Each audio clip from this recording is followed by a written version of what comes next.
اور 24 سے 26 نومبر کو وہاں پہ گولیاں چلیں اور ہر طرح کا ہتھیار استعمال کیا گیا. سنائپرز بٹھائے ہوئے تھے, نشانہ باز جن کو کہتے ہیں, ہائی رائز بلڈنگ میں. اور یہ اس طریقے سے ان کے ساتھ یہ سارے کا سارا ستم ہوا ہے. میں بھی آپ کو آپ کو دکھاؤں گا, اور یہ دیکھ لیں کہ گاؤں میں ان کا جو استقبال ہے اور گاؤں کے لوگ جس طریقے سے ان کو ریسیو کر رہے ہیں, تو یہ خوف نام کی کوئی چیز نہیں ہے, بلکہ یہ جو نفرت ہے, یہ ظلم کے خلاف جو نفرت ہے, یہ ہر جگہ پہنچ رہی ہے. اور میرا خیال ہے کہ ان کو سوچنا چاہیے جو یہ ظلم کر رہے ہیں کہ یہ اپنے ہی شہری ہیں, یہ کسی دشمن ملک کے نہیں ہیں.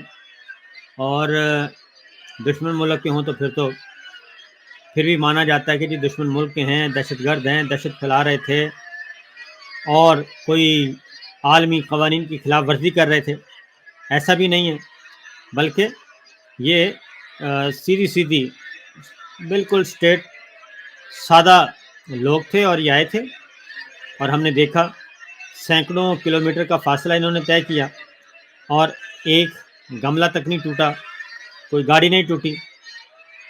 اور اس وقت یہ سچویشن ہے کہ ان کا, اور یہ پتہ نہیں, یہ تو ہمیں ایک ملا ہے, ایک شیئر ہوئی ہے ویڈیو, اور پتہ نہیں بیچارے کتنے نامعلوم ہوں گے, کیونکہ مطیع اللہ جان صاحب کی رپورٹ ہے کہ پمس ہاسپٹل میں, نام نہیں لیا انہوں نے کہا ایک ہاسپٹل میں, انہوں نے کہا کہ ایک ہاسپٹل میں 100 سے زیادہ زخمی لائے گئے اور وہ سارے کے سارے گولیاں لگنے سے زخمی تھے.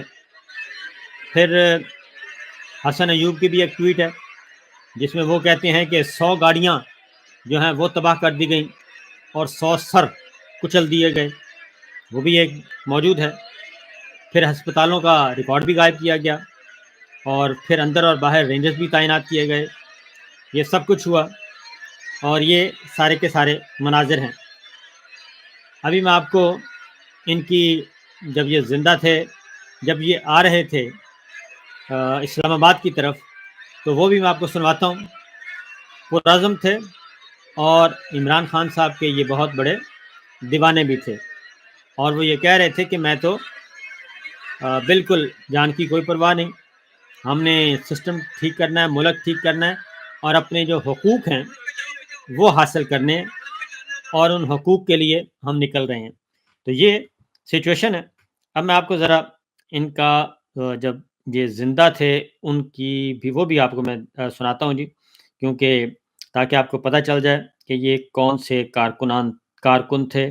یہ ان کی جی جو تصویر ریلیز ہوئی ہے, یہ وفات کے بعد کی یہ تصویر ہے. یہ ملک ادریس ہیں, اور وہ جو سٹائل ہے پگڑی باندھنے کا, وہ پگڑی انہوں نے باندھی ہوئی ہے, اور ایسے یہ جیسے بیچارے سو رہے ہیں. ایک اور آپ کو میں دکھاتا ہوں, یہ آ گیا جی. جب یہ آ رہے تھے اسلام آباد کی طرف تو ان کا کیا تھا. ڈی چوک میں سنا ہے بڑی نفری ہے, بڑی شیلنگ ہوگی, بڑی مار پیٹ. آگے ڈی چوک میں سنا ہے بڑی نفری ہے, بڑی شیلنگ ہوگی, بڑی مار پیٹ. آپ تو آگے ڈی چوک میں سنا ہے بڑی نفری ہے, بڑی شیلنگ ہوگی, بڑی مار پیٹ. آپ تو لگاتار لڑتے آ رہے ہیں. آپ تو گلے لگا کے نکلے ہیں گھر سے, موت سے ہم نہیں ڈرتے.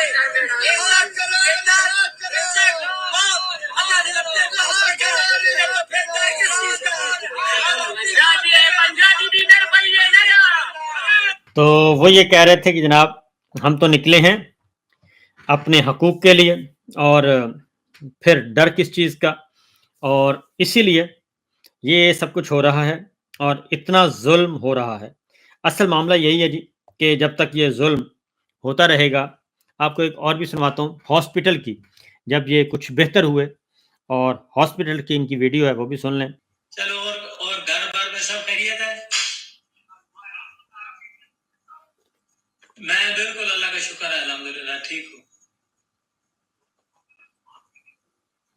اصل میں وہ ہمارے ساتھ تو ایک تو یہ تھا کہ ہم یہ ایڈمٹ تھے, دوسرے یہ ایجنسیوں کے یہ وہ اتنے چکر جناب ان سے بھی فاروق, اور علاج بھی کراؤ، اس طرح طرح کے مسائل ہمارے ساتھ تھے. تو ابھی الحمدللہ کوئی 3-4 دن سے طبیعت جو ہے نا وہ بہت اچھی ہوئی ہے، بہتر ہوئی ہے.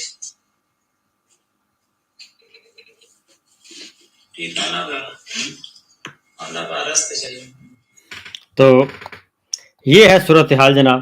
یہ ان میں سے ایک زخمی ہیں جو کہ اللہ تعالیٰ کو پیارے ہو گئے اور ایک اور شہید کا اضافہ ہو گیا. یہ خون کس کے رنگ ہے اور کس کے ذمے ہے، یہ اس بات کا تعین ابھی ہونا ہے، اور دنیا میں ہو سکتا ہے وہ بچ جائیں کچھ عرصہ کے لیے یا مستقل، لیکن اللہ تعالیٰ کی عدالت میں کوئی بھی نہیں بچ سکے گا.